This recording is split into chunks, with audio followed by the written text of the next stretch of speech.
Таң атпай чуркоо калың журналисттердин коштоосунда эл көрсүн деген текшерүүлөр. Үйлөрдү видеокамера алдында сүрдүрүү. Бул Ош шаарынын мурдагы мэри Жеңишбек Токторбаевдин негизги талаптарынын бири болчу. Милдеттүү түрдө камералар, журналисттер катышып, катуу көрсөтмөлөр берилчү. Все, алгыла, маяктан баштап тетиги эмеге да эметиле. Бул жагын деле алыш керек экен, кандай болот? Бузу оңой, кура билген кыйын дегендей Түштүк Борбордун мурдагы мэри Жеңишбек Токторбаев кызыл сызыктан чыгып кетти делген 1000ге жакын курулушту сүрдүрүүнү чечкен. Чиновниктерди жемелеп, жергиликтүү тургундарды эл алдында урушкан видеолор миңдеген көрүүлөр топтоду. Ал эми кызматкерлерди ээрчитип алып, жабалактап чуркаган кадрлар андан да көп талкуу жаратты. Баарында мурдагы мэрден калбай тартууга милдеттүү болгон жеке видеооператорго кыйын болгон. Келдикпи? Мону көрөбүз. Мону современный кылып оңдосо, ал өзүбүз оңдойбуз. Түшүндүңбү? Ал мага кереги жок, кара мына. Ал. Полный алып туруп эскертип, мына сөйлөрдү алгыла, тазалагыла. Түшүндүңбү? Могу калсын.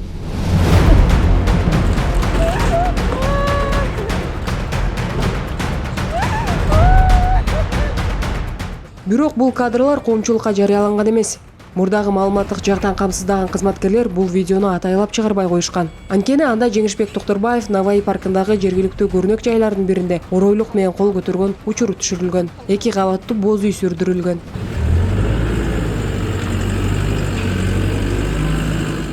Мага кечке маал бирөө звонок кылат. Звонок кылып туруп эле эже эртең немеге паркка келе койбойсузбу деп. Бул деген январь айында. Аны январда деген ал жайкысын гана иштейт да ал жерлер. Неме кышкысын ал жабык парк. Анан кийин эмне болду десем, бул жерде снос кыла турган болуп атабыз деп. Кандай снос кыласыңар? Кандай кийим?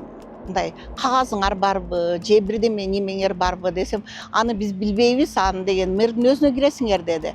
Макул анда деп туруп, эртеси эле мен барып, мэрдин өзүнө жолугайын деп туруп, вице-мэрге кирейин десем, Хамбике деген вице-мэр бар экен, ошого кирсеңер, ошол мэр менен байланыштыра алат дегенден Хамбике вообще немесин телефонун даже көтөргөн жок. Андан сырткары дагы неме вице-мэр бар экен, Адилет деген бала экен. Ал болсо эмне болду эле, ал уже чечилген деп койду. Кандай чечилет? Ким менен сүйлөшүлдү? Бул деген союз малынан бери турган документальный ушунча жыл немеге мэрияга аренда төлөнөт.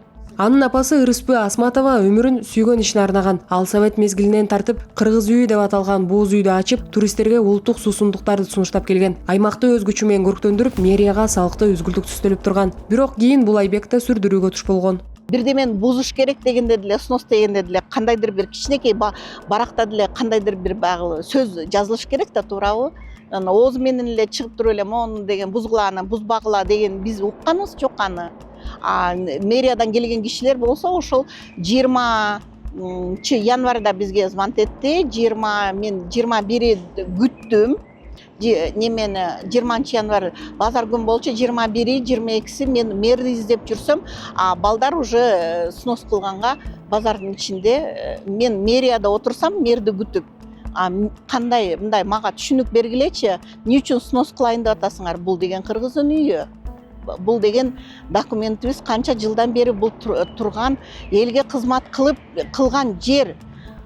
Кыргыз үйгө кимдин колу көтөрүлөт деп туруп, мен ошол суроону берейин деп ал жакты күтүп отурсам, тиги жакта уже сноско уже даярданып отурушту.